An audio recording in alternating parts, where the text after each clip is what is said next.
பேச்சாடா பேசுன, கொஞ்சம் நெஞ்ச பேச்சா பேசுன. மன்னர் பரம்பரை, மண்ணாங்கட்டி பரம்பரை நீயே இப்ப மாவு கட்டு பரம்பரை ஆகிட்டாங்க. அங்க பாரு, ஸ்டவ்வுக்கு மண்ணெண்ணெய் ஊத்துற மாதிரி புனல வச்சு ஊத்துறான் பொண்டாட்டி. இனிமேல் வாயில அடுப்ப பத்த வச்சு பாலை காய்ச்ச வேண்டியதான்.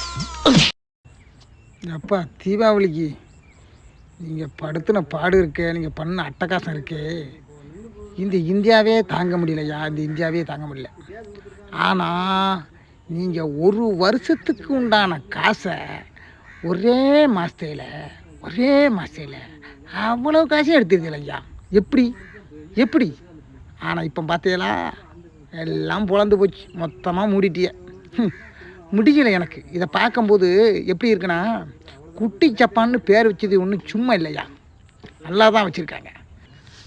ஏம்னா எல்லா ஊர்லேயும் காசை கறியாக்குவாங்க, ஆனால் இந்த ஊரில் மட்டும்தான் கறியை